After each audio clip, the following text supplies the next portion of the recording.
What is going on, everybody? Welcome to the Unguarded podcast. Yeah. This is Mo. Today, this will be our first official episode number 1. The previous episode was to get our feet a little bit wet.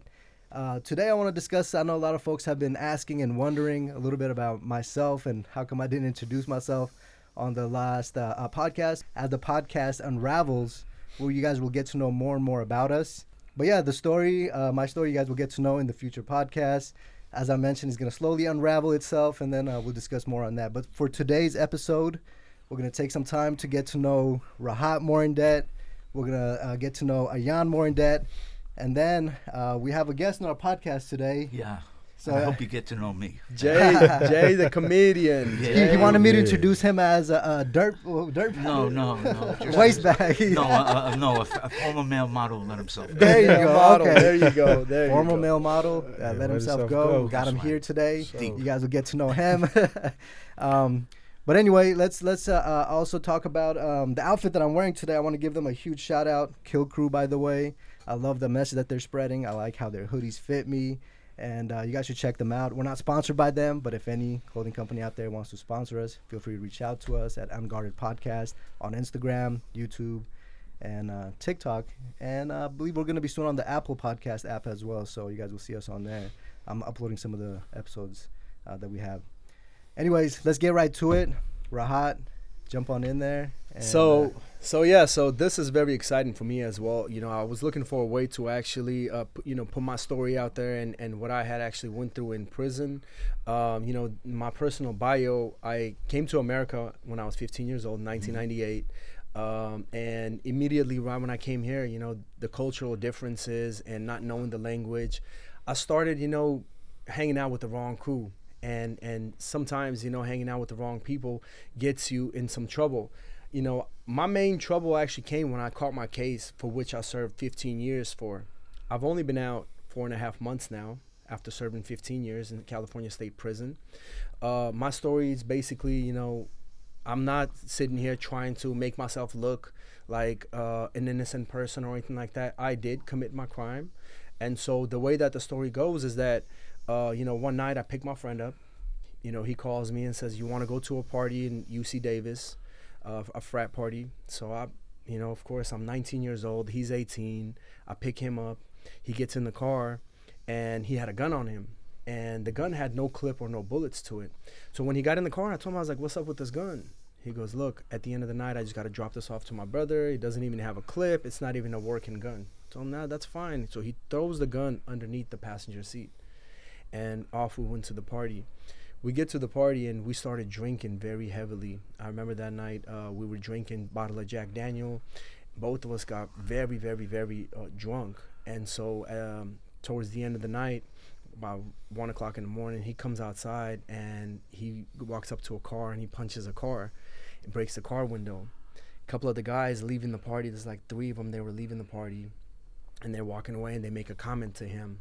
He turns around and makes a comment right back to them. They're walking away and, we're drunk and aggressive. And, those guys, they were in the right because, we were obnoxious. And so they leave. We see their car and the car drives off and leaves.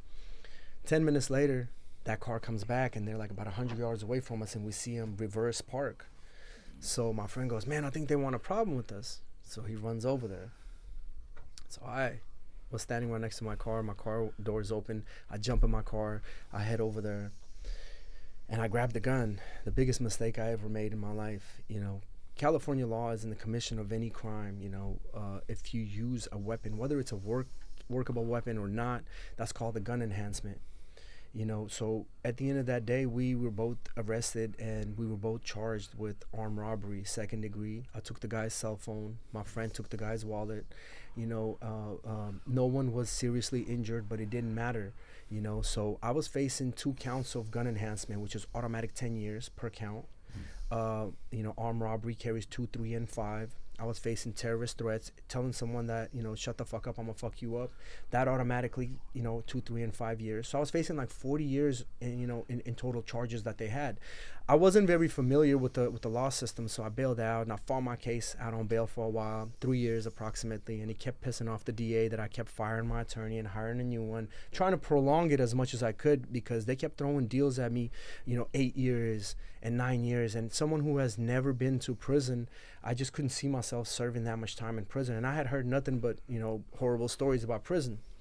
So eventually they got me, right? And they threw me in county jail, and I ended up going to trial. I lost my trial, and in trial they convicted me of a gun enhancement, terrorist threat, armed robbery. I ended up getting 16 years and 4 months. And I'm in a county jail at this point, right? And the day that I got convicted, I never forget it. The judge said 16 years and 4 months, and I'm sitting there. My attorney's sitting next to me. He leans over, he taps me. He goes, look, you're going to have a long journey ahead of you. Only advice that I could give you is that one of our clients went to prison 45 days before you, and we got a phone call this morning that he was murdered in prison. And so we're asking you, like, he was asking me if it's possible for me to survive prison. He was like, do whatever you got to do to survive prison and come home to your family, And so that day I made a promise to myself that no matter what, I wasn't going to let anyone murder me in prison or kill me in prison. So, off I went to prison. One of the first prisons that I actually hit was Pelican Bay. In Pelican Bay, when I first got there, the way that they transport you on the bus, they handcuff you from your stomach so your hands are stuck. It's a little box, and they handcuff your feet. I remember getting off the bus, and I was so intimidated by this place, right? I had heard all the horrible stories about Pelican Bay. Right. When I got off the bus, there's a line of COs that welcome you, and they basically strip you out. I mean, they check you for any contraband, and then they unhandcuff you. So the CO goes, hey, man, do me a favor, stand right here, look straight. And naturally, because I was in a new prison and I didn't know what kind of place it was, I'm looking around. So he grabs me by my neck. He goes, something wrong with your neck, boy? I was like, no, sir. He goes, then look fucking straight.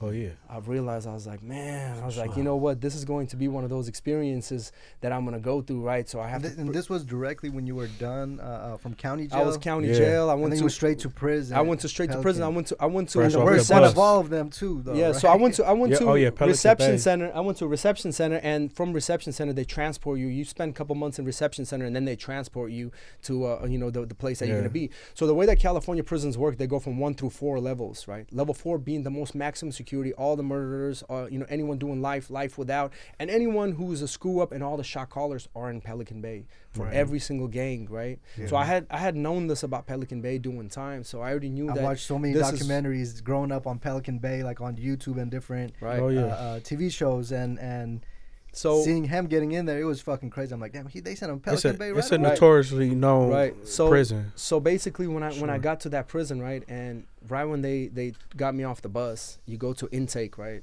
and at intake you're in a little cage. It's the size of a phone booth, but make it smaller. It's a cage, and they throw you in there. And you cannot sit down. So you're standing on your feet for about 4 hours, 5 hours, 6 hours. You cannot sit down. You're just on your feet. So the CO comes over. He's like, look, man, we don't have any beds available for you. If you sign this paper allowing us to throw you in the shoe, we'll give you a bed tomorrow. You're just going to go over there for one night. I was like, look, that's CO, crazy. I'm just thirsty. I just want some water. He was like, you'll get some water and a bed, but just sign this paper right here allowing us to throw you in the shoe. The shoe is a security housing unit where they validate all the gang members, anyone who stabbed somebody, killed somebody, murdered somebody. The highest of the highest are housed in Pelican Bay shoe. Isn't the shoe like a room where it's like super dark, no windows, no nothing? Right. And so I was like, you know what? I'm going to go there for one night. It's all right. So I sign this paper and I go to Pelican Bay shoot, right? No property, no visits, no phone calls. When I get there, instantly, the inmates that were next door to me, they get on the vent and they're like, hey, how you doing, man? What's your name? I was like, I introduced myself. They introduced themselves to me and they're like, hey, you got your paperwork with you? I was like, nah, I just came off the bus. They didn't give me none of my paperwork. He was like, so you don't have any paperwork? That's how they check you. They basically, you want to see your 128G, which your counselor gives you, and it has your whole record and your whole history of informational crime, that what you're in there for, to make sure. So they check that to make sure that you're not a rapist, child molester, a snitch, or anything like that, right? So I was like, I don't have that, because I haven't gotten my property. So they were like, all right, well, we're not going to talk to you. Basically, we're cutting you off until you have your paperwork. Indeed. So I sat there for 45 days, no communication with anyone, 24 hours a day, locked down in Pelican Bay SHU. And I'm thinking, when are they going to release me from here? They said it was one day, and every day the CO walks by, and I'm asking him, when am I leaving? We don't know. But one day in the SHU is like feeling like a whole week, right? I mean, it's so depressing, right? Like, it was so bad. It was so bad. I was reading the mustard packet off the lunches because I had nothing to read. I would just read that over and over and over, trying to keep my sanity. And so, anyways, I remember it. It was Saturday night at around like 10 o'clock. The CO comes to my door and he kicks my door. I wake up. He goes, "Hey, man, they found a cell for you. Are you ready to leave?" I was like, "Man, you have no idea." So I'm going to a regular yard, right? And so they come grab me from there and they transport me over to a yard in Pelican Bay, which is level 4 prison yard. It's a very serious yard. It's a 180 design. So I ended up going into this building and the lady goes, "Hey, man, the cell that you're going into," the CO, she goes, "the cell that you're going into is full of blood right now. So we're gonna need you to clean that cell. We're gonna give you all the chemicals that you want." The fuck? I guess you clean that. Yes, shit. I guess. I feel like this is all like intimidation before he's going in. They're trying to like mentally fuck with him. Right. Throw him in the SHU. Now get him out. Throw him in a room that's like bloody as fuck and make him clean it. Oh yeah, So Right. then- that So- mixed with them not caring. They Right. don't care. So, anyways, I asked them what happened in the cell. They're like, "Look, one cellie and another cellie, they get into a fight, and one ended up murdering his cellie in that cell, and so there's blood everywhere." So they give me chemicals and they give me gloves, and I put the gloves on. I go inside, and there was blood everywhere. So I started cleaning the cell. They kept giving me towels, and I kept cleaning it and putting cell block on it. They give me a whole gallon of cell block, so I'm cleaning it. I clean the cell really good. So my first night, I have my mattress, so I just unroll my mattress, right? And I put, a sheet on it, and I lay down on my mattress, and I'm like tossing and turning. I'm like, what's up with this mattress? I mean, the mattresses are really thin in prison, period. Right. And so anything inside of it, you're going to feel. So I kept feeling something inside this mattress, so I woke up, and I took my sheet off, and I seen a little hole on the side of the mattress. I was like, what? That's really unusual. So I stick my hand in the mattress, and I feel a wire. When I pulled it, it was a big old shank inside there. So me being new to What the prison, fuck? I didn't know what to do. So I'm thinking, I don't have no property on my shelf. Somebody I don't just have got done getting nowhere- stabbed in there, and you find the fucking. and I shank. find the murder weapon, right? And Oh, I'm like, shit. man, I don't want this to be in here, right? So what I Yeah. did was I just put it against the wall and I started bending it, where it broke into 2 pieces. And then finally, when I was done, I threw it in the toilet and I flushed it. The next day, you had some inmates that came up to the door. They were like, "Hey, man, welcome, this and that. You came over here. That's good. We knew you were in the SHU, and we tried to pull you to the cell. By the way, there's a knife inside that mattress. Can we grab it?" I was like, Oh, I shit. broke it. I broke it last night. I threw it away. I was like, I didn't Yeah. want to be in here with it. He said, "What do you mean you threw the knife away?" I was like, "I threw the knife away." They were like, "You're never supposed to do that." He's like, "That's an automatic DP." I was like, "What's a DP?" They were like, "You get disciplined." I was like, "Okay." They were like, "Well, we're going to try to figure out how we're going to discipline you, but you got basically a DP coming, a discipline coming." So I was like, Yeah. "Okay." So That's- oh. I'm sitting in my cell.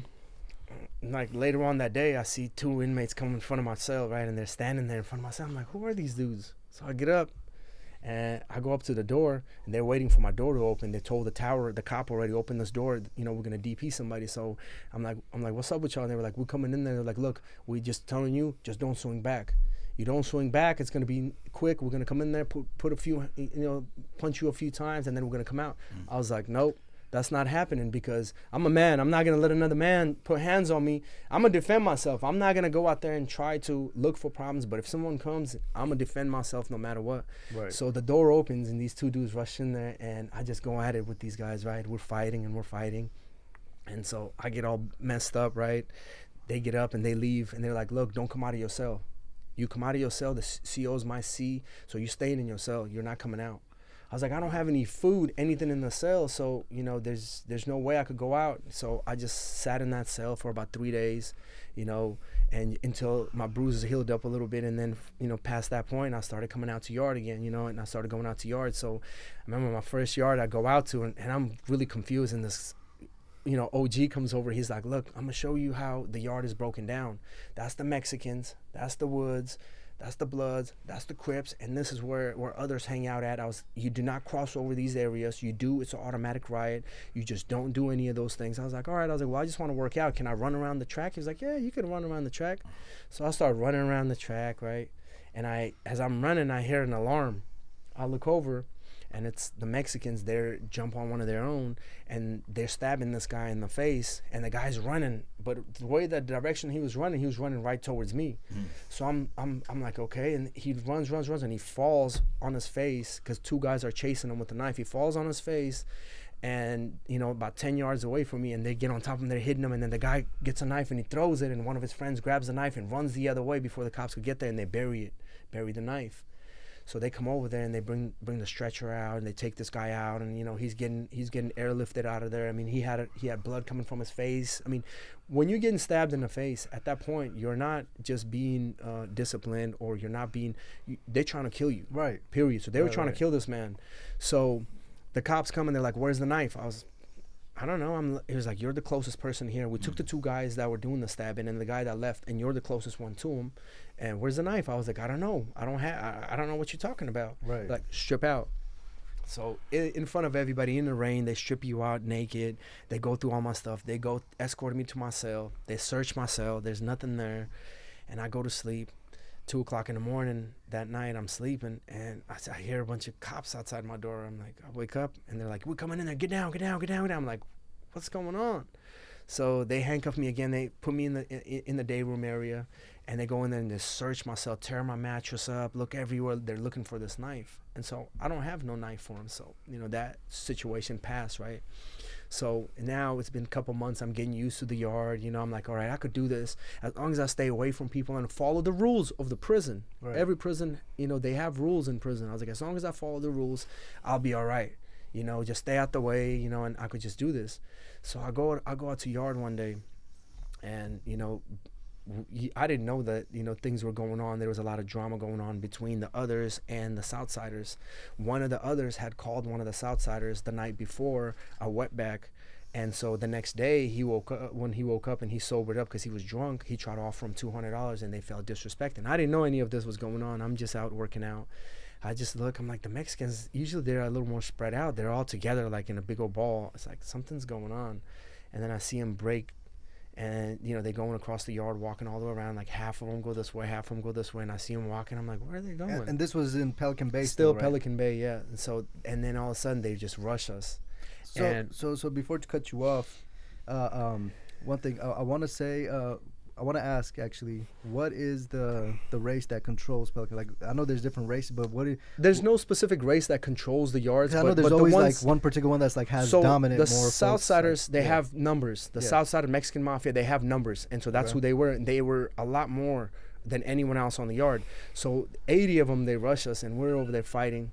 We end up fighting for our lives and stuff, and we're trying to defend ourselves. And the whole time I kept telling myself, I was like, do not drop on the ground. You drop on the ground, 20 people are going to get on top of you, and you might not make it.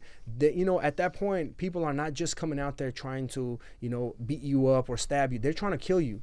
And so they ended up shooting one inmate in the head, and that's what stopped everyone. Once that inmate got shot and he dropped to the floor and we heard the gunshot, then everybody stopped, right? They handcuffed me. I ended up going to the hole. I'm sitting in the hole, on participation on a riot. And so you spend 90 days. Following that, they transport everybody to different prisons. So from there, they transported me to Sinaloa State Prison, which is another level 4 yard that I went to. It's by the border of Mexico. Oh, yeah. I remember that place. That place was fucking crazy. In the middle of nowhere. It's in the middle of nowhere. It's in the desert. In the middle of nowhere. And in California. And, I go over there, and I'm like, all right, now I've been in prison about 2 years. Everything's going good. And so I'm like, I could do this, I could just follow the same rules. Everything will be all right. So I get a job as a tutor. I'm teaching all the inmates how to get their GEDs in prison, right? And so one of the inmates, one of the Southsiders, he gets into it with the teacher one day, and they're arguing. And one of them said something funny, and I ended up getting I started laughing naturally, right? I started laughing, and so I didn't mean to, disrespect him or any way like that, but it just happens, natural reaction. So afterwards, when we left the classroom, the Southsider inmate came up to me. He was like, look, man, why were you laughing when I was arguing with that teacher? I said, look, if you feel offended, I didn't mean to offend you. I was like, but it's a natural reaction. Right. He's like, oh, man, we got a problem now and this. And I was like, what do you mean we got a problem? So he starts getting loud, and, and we both start getting loud. And so his friends started pulling him away. And I go in the building, and I instantly reach out to the Hispanic rep, right? And I go up to him and I'm like, look, man, I've been cool with you guys. I've, respect. You guys had respect for me and I've had respect for you guys. And so one of your, this is what happened. And so he was like, don't worry, we'll take care of it. So he goes and talks to his, shot callers and they all talk about it. And then he comes back to my door. He's like, look, it's a dead issue. It's done. Nothing's going to happen moving forward from this point. So I'm like, all right. The next day I go to work just like regular, right? I'm at work and I'm just sitting on my desk and I see this inmate come in and he goes motions to me like come to the bathroom, right? I'm like, okay. So I get up. I'm like, okay, what's the worst that could happen? I'm going to get into a fight with him one-on-one, right? I come to the hallway. He's like, me and you going to fight one-on-one. I'm like, all right, let's do it. So I didn't know that in prison with other races, there's no such thing as one-on-one. So as I'm walking, I'll turn around and one of his friends is there. I'm like, what is this? He goes, oh, no, I'm just there to watch the door so you guys can, handle your business. I was like, all right. So he goes in the bathroom first and I follow him. As soon as I go in the bathroom, I see him reach in his pocket. I'm like, oh, this is okay. This is what's going on. So he must have something, right? Yeah. So at that point, it's too late. I'm already in the bathroom. So as soon as I see him reach in his pocket, I just try to swing on him, right? So I swung on him and I see him pull his hand out, his right hand out, and he swings on me really wild. And I tried to move my face away and he nicks me right here. And as he did, I looked at his hand and he had a knife in his hand, a shank in his hand. So I just rushed his hand and I grabbed his hand with two hands. I was like, there's no way I'm gonna let this man keep doing this, right? So I grabbed his hand with my left hand and I just started hitting him. As I'm hitting him, his friend runs in the bathroom and he starts hitting me from the back of my head, right? And we're just in there. I'm just holding this knife for dear life. I'm like, nope, I gotta make sure this happens. So the teacher, one of the teachers, she hears commotion in the bathroom and she comes out. She hits the alarm. The COs come in there, pepper spray us in there. And we all get down. They separate us, right? My face is bleeding. I'm like, man, I can't believe this happened. So I go to the hole and I learn a valuable lesson. There's no one-on-ones in prison. Right. Amongst other races. There's no such thing, right? And so when that happened, from there, I had really realized, I was like, this is going to be one of those situations where it's going to be, I'm going to have to be on my toes about every little thing. I'm going to have to learn more than what I already know. Right. So they take me to the hole. I get transferred to Pleasant Valley State Prison, So I end up going over there. Pleasant Valley was good to me, It was one of those pleasant. It was right. pleasant. It was. It's by Fresno, so I end up going over there. That's what you want to call it. Yeah. So I end up. I don't think any prison is pleasant. Right. So I end up going over there. Right. Immediately, right when I get there, they approach me. Right. The COs, they watch us and they approach me and they're like, "Hey, look, we like your demeanor. Do you want to work, for the medical, basically to be a porter over there in medical?" I was like, "Yeah, I don't mind being a porter in medical." He was like, "Yeah." So what is a porter? Porter is basically you just keep up the upkeeping of any location where they put you as a porter. So you're just doing the cleaning and things like that. So I go in there and it's a bunch of nurses working there. The CO was so laid back, he would just leave me in there, and all these nurses are walking around. So I was like, all right, I'm gonna be around some women. It's not a big deal, right? So beyond that, I ended up starting a relationship with a nurse over there.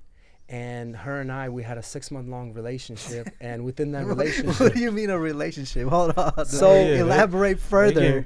So what happened is, I knew this going into that prison, that if going into any prison, you don't talk to women. The women pick you. They're going to approach you. And so that's what happened. Yeah. I was just doing my job and she came up to me one day. She was like, "Can I ask you a question? Do you know anything about dreams?" I was like, not really. She was dreams? Like, she was like, the reason why I ask is that I can't stop dreaming about you. I was like, wow, she's trying to throw some pickup lines at your ass. Yeah, for sure. It worked. I'm lonely. I don't have anyone. You know what I mean? So I was vulnerable. And she was an attractive woman. And so she was an attractive nurse. So we started a relationship. Right. She would open the bathroom for me, to clean staff bathroom. We would both go in there. For 6 months, we're doing this. We ended up getting caught by one of her coworkers. Damn. And so she ended up quitting her job, and I ended up going to the hole. From the hole, they transport me to a different prison, to Salinas Valley. I go to Salinas Valley, and I realize Salinas Valley, the yard they put me on, C yard, they call it Baby Iraq. Everyone's at war in that prison. So at that time, I had just bought a cell phone. It was $1,500 for the cell phone. I got it, and my cellie's in there with me. My cellie's an OG. And I get a text message, right? And it says, "Hey, tomorrow the Bloods and the Crips are going to go at it." My cellie, he's a Muslim, but he used to be a Blood, but he's a Muslim. So I asked him, I'm like, "Hey, is this going to affect you?" He's like, "No, I'm older. All these guys, they know me. They don't care about me. It's okay. They just want to live their life, and I want to live my life. They know I don't get involved in a gang lifestyle." I was like, all right. So the next day, I wake up. they're releasing us for yard, and we're in the first cell to get released. And my cellie's like, put the phone away and let's go to yard. I was like, yeah. So I start putting my phone away in my mattress. My cellie puts his shoes on, goes outside. He's waiting for me, and I start putting my shoes on. And as I'm putting my shoes on, I see the rest of the doors open, and I hear the CO yelling, get down, get down, get down. So I'm like, what is this? So I run out of my cell. When I ran out, I see my cellie. He had one guy like this, and another guy's punching on him. And it was some Crips that were jumped on him. And this is my cellie. So I can't let this man, and he's my brother, so I can't let this man be there. So I jump in, and I start fighting the other guy. So they're shooting block guns at us, come over there, pepper spray us, and we're just fighting. You know, and you're at that point when you get pepper sprayed, you're trying to hold your breath, because if you take a breath, it's gonna burn. And so I just grabbed onto one last breath, and I just was like, I'm just gonna, do whatever I can. And so, anyhow, they separated us. They ended up finding out that we went to the hole, and 18 other people from that riot ended up going to the hole. I'm sitting in the hole, and the associate warden is like, look, man, we're going to get rid of everybody that was involved in that riot. He was like, you're getting expedited. I was like, what does expedited mean? He was like, expedited means that the first bus that's leaving this morning, you're going to be on it. I was like, where's the first bus going? He was like, I don't know. You'll find out. I was like, all right, well, let's hope it's going somewhere nicer than this place. Nothing can be worse. So I'm sitting there, right? And as I'm sitting in my cell waiting for this bus to come, the CO comes. He's like, hey, man, pack up. You're going back to Pelican Bay. I was like, no way. Again? He's like, yeah, you're going back to Pelican Bay, and they're taking you out of here, and you're going to be in Pelican Bay. So they transport me all the way back to Pelican Bay. I go back to the same yard. I see the same people 4 or 5 years later that are still there, miserable, still stayed there. So I made it a point to myself to be like, you know what? I got to try to see if I can change something about this situation, to try to do better, to where actually I can get a transfer for the first time during my incarceration without being an adverse transfer, to where they can be like, look, we're going to send you somewhere nicer. So for 6-7 months, I kept hammering my counselor, telling him, look, I need to go somewhere better, closer to my family in LA. So finally it worked. Over a year later, they've transported me to Lancaster State Prison, which I was closer to my family. In Lancaster, I was like, you know what? I got to try to do better for my family, better for myself. So I joined college. I started attending college. I was like, I'm doing this time, and it's just making my time worse. I'm catching time. I'm not just doing time. Every time I get in trouble, I get a write-up, and it's adding time to my sentence. So I'm sitting in Lancaster State Prison, right? And one day, I'm doing my college work on my desk, and my neighbors, they're just beating on the wall, like just making music. They're just beating on the wall, right? I'm like, man, what's up with this? And it's rattling my desk. So just really politely, I just go on the vent, which other cells are connected to. I was like, excuse me, neighbor, this is your neighbor. I was like, I'm asking you guys if you guys can stop beating on the wall. I'm trying to do my college work, and it's rattling my desk, just like that, really politely. And the guy goes, man, what? We do whatever we want to do. Nobody tells us what to do in ourselves. Like, look, I'm not trying to disrespect you guys. I'm just telling you guys if you guys can please be considerate. It's like, nah, well, if you got a problem, we could get down. So anybody that's done prison time, when you say get down, that means that, we could basically get into a fight. What's up? What do you want to do? And at that point, you challenge your man's manhood. You challenged me. So at that time, I knew that other people in other cells that were connected, everyone heard, every race heard, everyone heard. I was like, he's made that threat. He's crossed the line of no return. So I knew that dinner time was coming and the cell doors were going to open. My cell door was before theirs. So I knew that my cell door was going to open 10 seconds before their cell, maybe 8 seconds before their cell. So I was like, I got to do something. There's 2 of them and it's 1 of me. So I can't fight them on a tier. It's going to happen. So I put my shoes on. I tie 'em. I'm just sitting on my toilet waiting. Dinner time comes, the cell door opens. I was like, I gotta go in there and fight in their cell. I cannot allow them to jump me on the tier. So cell door opens, I rush out, and as soon as their cell door opens, I rush in their cell, and we got into a fight inside the cell. We're fighting in there, and so the COs run in there. They see us, they pepper spray us, throw me in the hole. I go in the hole, and from that point, they end up transporting me to Corcoran State Prison. Once I arrived at Corcoran, like at that point, I was like, something has to change. Like, I can't keep catching this time. I've caught 937 days on my sentence from just continuously messing up. So I just started taking a much harder route, much unpopular route in prison, which was trying to follow the path where, it's unpopular because everyone expects you to be a gang member, a drug dealer, and just basically someone who just doesn't care about his life. And you're absolutely right. I feel like that's the populace also that the general media pumps out there. Like, hey, when you go to prison, make sure that you fight the first person that you see. Make sure you they put that in people's brains. So when people that have never been to prison end up going in there, they act up in the first couple of years, and they're adding on years to their sentence every time they're going and doing shit. Like that knife situation that you had, I'm pretty sure if it was somebody else in the street, they'd probably try to hide it and then try to keep it for themselves as protection, and then catch another, like, what is that, 4 or 5 years, right, for a knife charge.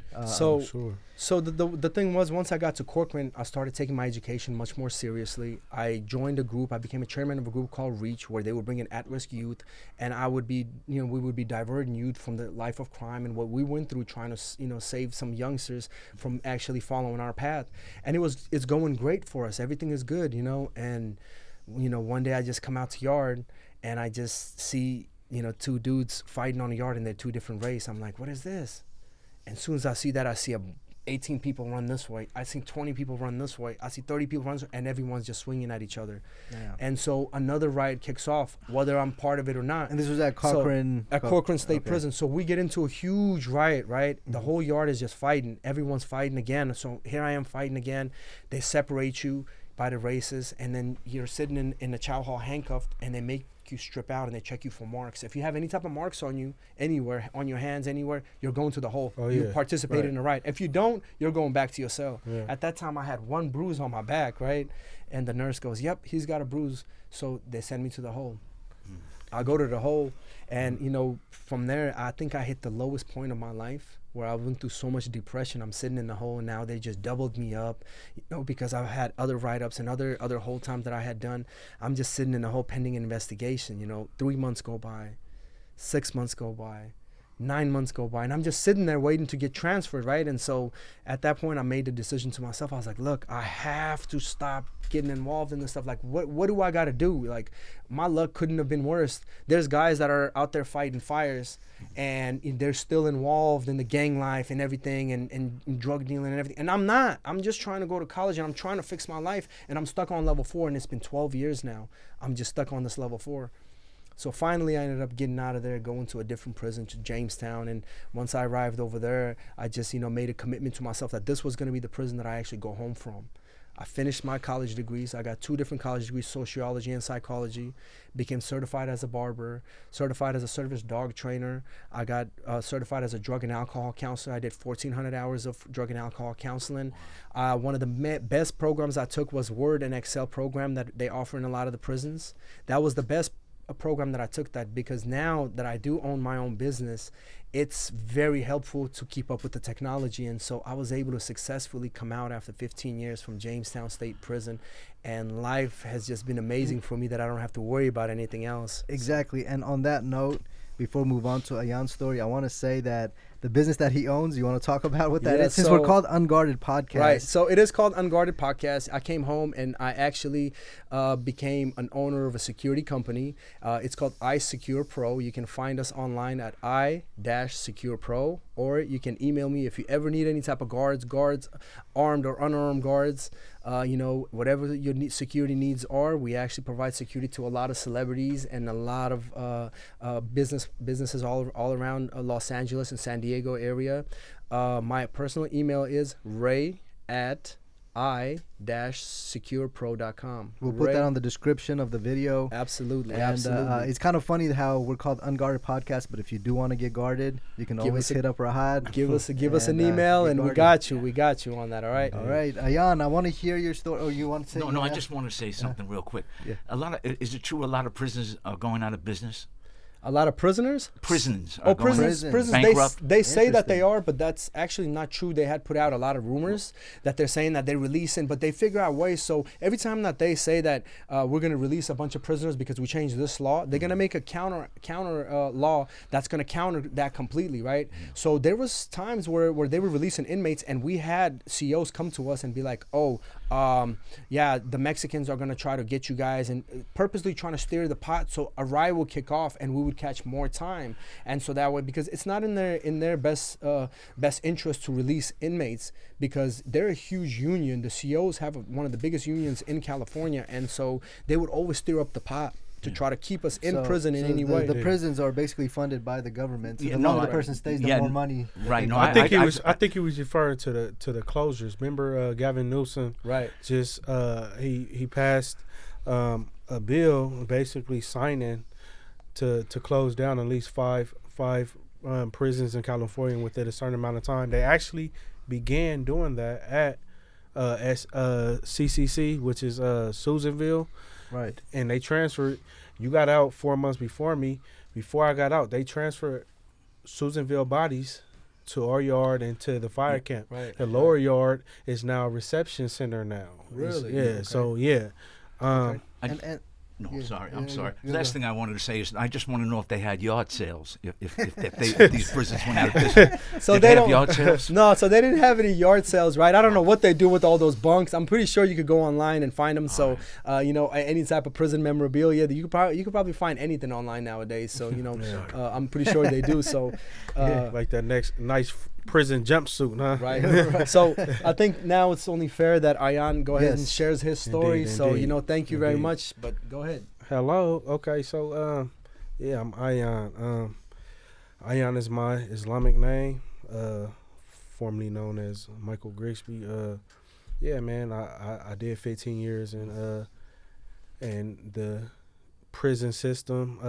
Half of that, I spent 7 years in the county jail fighting my case. I was originally charged with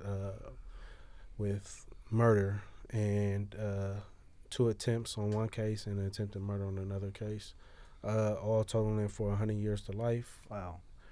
Yeah, I can honestly say, man, my journey has been a roller coaster to say the least. Right. However, I count it all joy. I embrace it, and it made me who I am today. Right. So, going in at the age of 19, mind you, like growing up,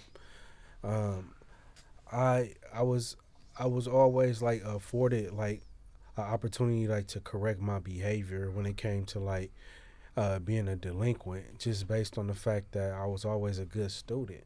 Yeah. You know, I was a class clown. I joked and all that, but it was important for me to do my work. It was Right. important for me to be smart. My mother instilled that in us at a young age.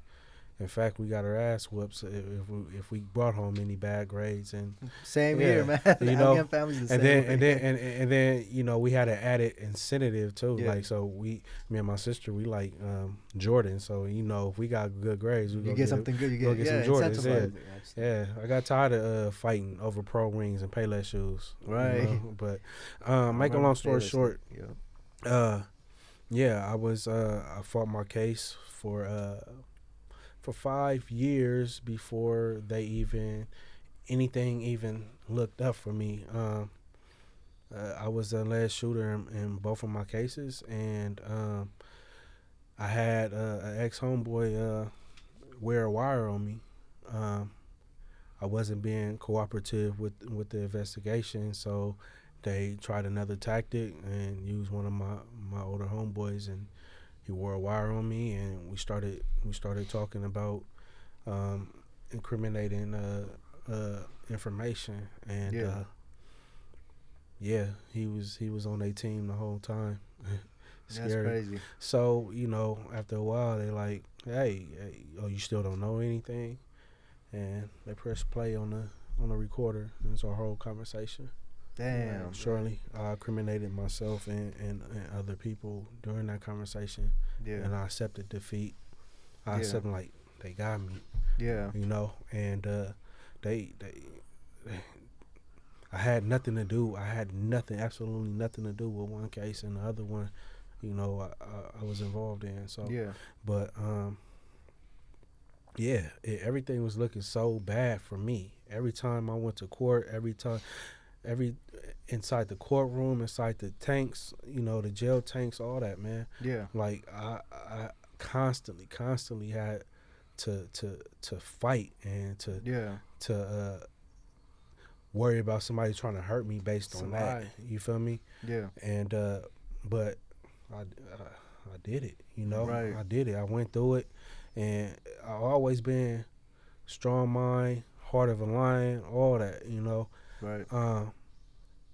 And I went through it, and you know, my intentions at the whole time was to basically explain that, first of all, what y'all doing is wrong. You feel Right. me? Y'all know I had nothing to do with this, and these people Yeah. that you trying to get involved in had nothing to do with this. Right. They didn't want to hear that shit, and they went above and beyond. Yeah. They went above and beyond to make me guilty. Now the whole reason why, And sorry to cut you off. I want to say something. The same thing with his case.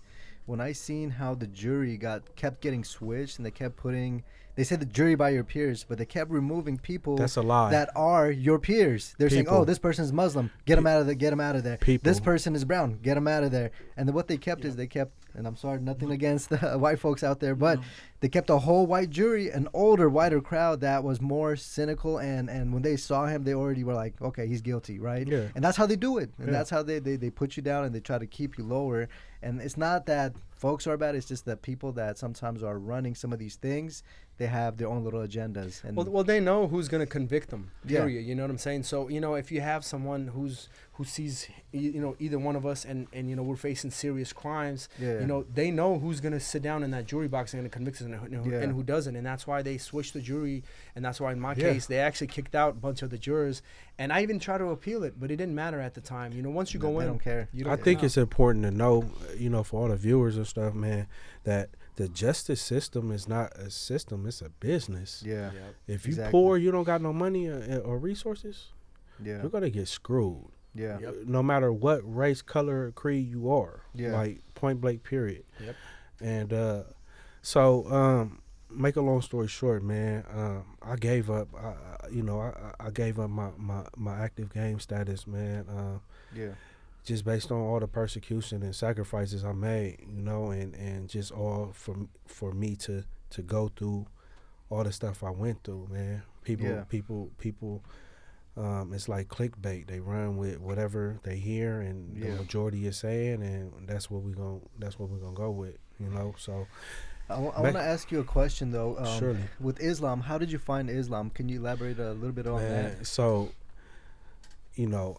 I didn't find Islam. That way of life found me. Okay. And growing up, I always I wasn't. First of all, I was into the church and stuff.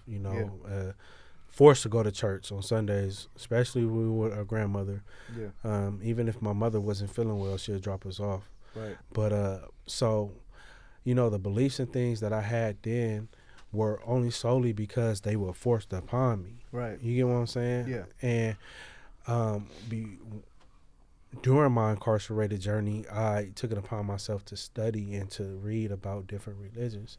Now, my whole time when I was a child, I prayed, but I prayed directly to God. Yeah. I prayed directly to God, and I know my answers were prayer, but in Christianity, they tell you, you have to. It's a Trinity. It's God in three likenesses in one, and that in fact you had to go through Jesus Christ as our intercessor to get to God, and Right. that just didn't sit well with me because I knew my prayers were heard. Right. With my direct one God. Exactly. All of us is, for those who misunderstand Islam, we don't worship or pray to a different Specific God. deity. Yeah. God or deity, Right. or your God is our God. Exactly. It's one God. Exactly. And I think it's important for Right. people to understand that. And the fact that Islam puts emphasis on prayer. I've always been Yeah. a big fan of prayer, even when I was, out there running them up. Yeah. Still had a relationship with God, man. And one thing I see that not a lot of folks know is they think that Islam is a complete different kind of a religion, but it really relates to Christianity and It Judaism. and does. Judaism. It does. And Well, actually, if you really look at it, the Quran itself, the holy book of Muslims, it compromises of 5 different books, and that is actually the Quran, the Torah, The Torah. the Psalm, the Gospel, and the scrolls of Abraham. Because we make also up the believe Quran. in It Jesus has it Christ. in We there, believe in so- Jesus Christ. So Indeed. one of the things I did wanted to bring up was when I had met him, in the prison that I was at. So I'm gonna share that story with Good him. brother. So Go ahead. he had just been in prison that I was at, Jamestown. We were just there. He was there no more than a month. yeah. And I was a barber at the time, so I come out and I'm cutting some kids' hair. Everyone's locked up. It's only about like 4 inmates out, which are the workers. He's in his cell. I'm cutting hair, and I leave this kid, right? I'm barely getting to his haircut. I put the line, and I'm getting ready to fade him. And one of the inmates that was a porter comes up to me, and he whispers in my ear. He's like, hey, you know, your brother Ayan is in there fighting his cellie, and there's blood all over the cell. We need to open their door and separate them, otherwise one of them's going to end up dying. I was like, oh, so I'll tell this kid, I'm like, hold on. I leave my clippers there, and I leave him with a half a haircut, and I go over there to his cell, and I remember looking in that cell. When I looked in, you know, he's standing on one end, the other guy's standing on the other hand, and the other guy, we're not going to expose his name, we'll just say S. So S is standing there, and he's holding his hand like this. His hand was visibly broken, but it was like he was holding it like this, like, Damn. you know, it was just hanging off of skin, right? So I was like, oh, this is bad, and his face was busted, so he's bleeding everywhere. So at that time, I had, you know, good understanding with the COs in the tower. So I tell the tower cop, I'm like, hey, Gutierrez, do me a favor. I was like, open 149. He's like, yeah, no problem. So he opens the cell. We open the cell door. We bring him out. And he's, you know, obviously he's hot from the fight that he just had. They were in there trying to, you know, fight for their life basically at that time. You're fighting in the cell. You're fighting for your life. Right. And so he was in there fighting for his life. And so we pull him out. And when I pull him out, I looked at the other guy, and the other guy looked bad. I mean, his hand was broken. His eyebrow was messed up. So he goes to wash up, right? I talked to this other dude. I'm like, look, I'm going to get you moved to a different cell. He's like, I'm not moving. If I move, everyone's going to think I'm a bitch. I'm not moving nowhere. I was like, well, let me go get you medical help. Why don't you go to medical, go get your hand checked? He's like, I'm not going to medical.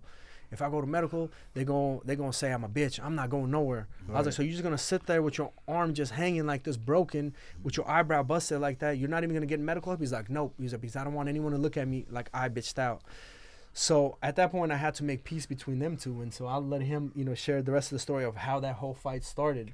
Yeah, so first of all, when you're in prison, you're in these tiny cells. Yeah. And you share that space, again, with another human being, right? And you're going to experience good times, bad times, highs and lows. Right. But the particular situation, first of all, everybody can attest, any cell that I moved into was hooked up. I hooked up my cells. I painted them. I made marble floors. Nice. We all, you know. We wax our floors, for put sure. shelves up, because and paint it. I can't sit in here and stare at concrete. Yeah. Or graffiti on the walls. And such and such, Lil Loco was here and all that. No, we that's out. We ain't doing that. Stop it. It just brings a little more humanity So into you. Exactly. So, you know, this particular situation, I believe, if I can recall correctly, that he was trying to hang some wet clothing that he had just got done washing over clothing in which I already had hung up there, or it was a particular line or something. And he's like, I'm like, no, not right there, you know, right there. He's like, why can't I just put it? I'm like, man, don't you see, like, not right there. No, you know, not right there, bro. Put it over here. And, you know, he didn't like the way I was talking to him. Right.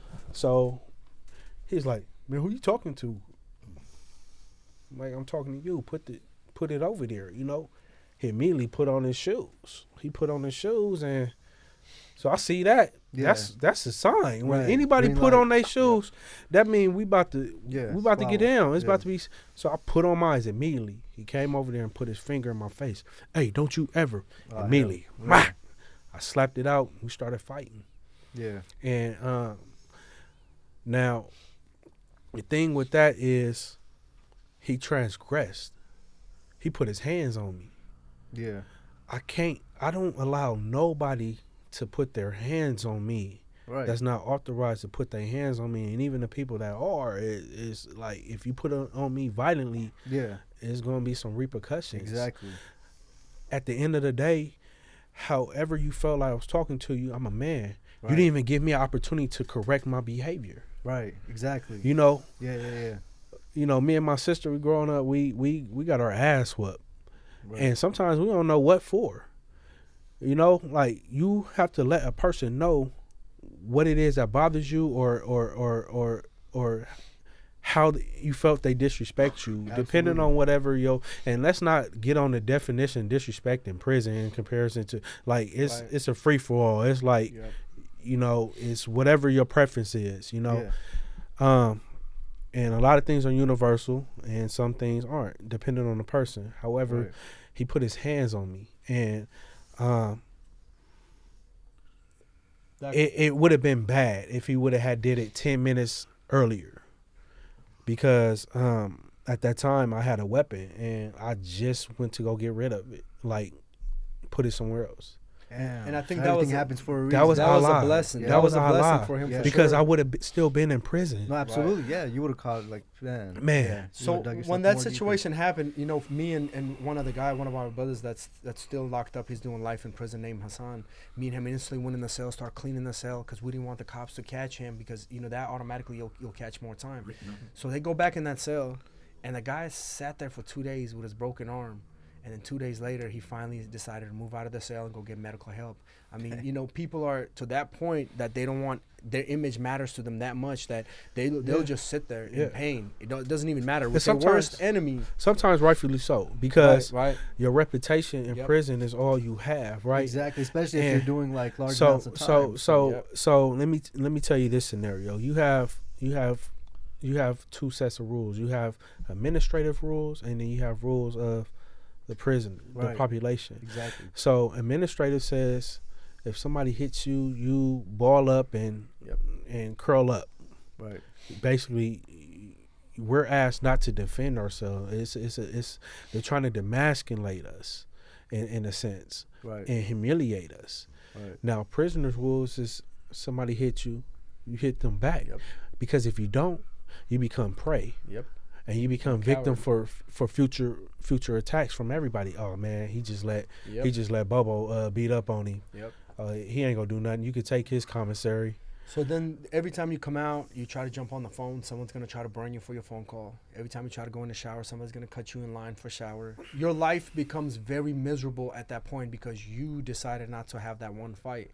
So you have to basically, in a sense, you have to continuously keep on proving yourself, because if the one time that you don't, you're going to have 10 times more problems in prison. You're going to have to fight 10 times more people than that one person you should have fought. So it's better in a sense to actually go ahead and fight this guy and get it over with, then you won't have any other problems in the future. So people going in, they think, yeah, you know what, I'm just going to turn down, as we call it, fades. You turn down a fade, or you turn, you know what I mean? What's a fade? A fade is basically you get into a fight, you know, It's one not a on one haircut. fight, and I'll it's tell not you a that. haircut. You go to prison and you tell someone, hey man, you want to catch a fade? Believe me, he's gonna punch you right away. You know what I'm saying? Or Like, you tell just- somebody, yeah. this is for the slang. I need that. I need that. Yeah, I that's need another. that. I need Yeah, I that. need That's that. another one that they use. I need that. So if somebody walks up to you, right, and he feels disrespected, he'll just come up to you and be like, I need that. Right at that spot. So that means that, you know, you got to go get down with him. So you'll find under some stairs or a cell somewhere, you guys, and just you basically go at it. So I need that. What about So- fading? No, go ahead. Sorry. So what about fading? No, fading out. Oh yeah, some people do that. That's a result. That's a result That's of the result of catching a fade. Yeah, you You'll fade end up out. fade out. Yeah, you will fade out. Eventually, you're just gonna be like, "Yep, I'm faded out." Yes. Yeah. So, and it's out of the question to just sit in your cell and every time your door opens, so not to ever come out. Some people think that I'm gonna go to prison and I'm just gonna sit in my cell. No, you're gonna come out, because people are gonna come to your door and tell you, like, man, what's up with you? You know what I mean? They're gonna Indeed. see that as a sign of weakness, like you're scared or something is going on. So, And speaking of catching a fade, I know we're pressed for time. I want to give a shout out to Crip Mac. He always goes out there, tries to catch a fade with somebody. Have you guys seen his videos? 5'5" Might get him on the podcast soon. Yeah. come on over. Shout out to Crip Mac. Hit us up. Want to get you on the podcast. Talk to you one day. Anyways, this was a great session. I know there's a lot more that we want to discuss, but we'll do it on the future podcast as we continue growing. Indeed. And I know we didn't get to your story That's in your all. case, but we'll do that on the next episode. Surely. And Surely. anything you guys want to post up, talk about your social networks, social links.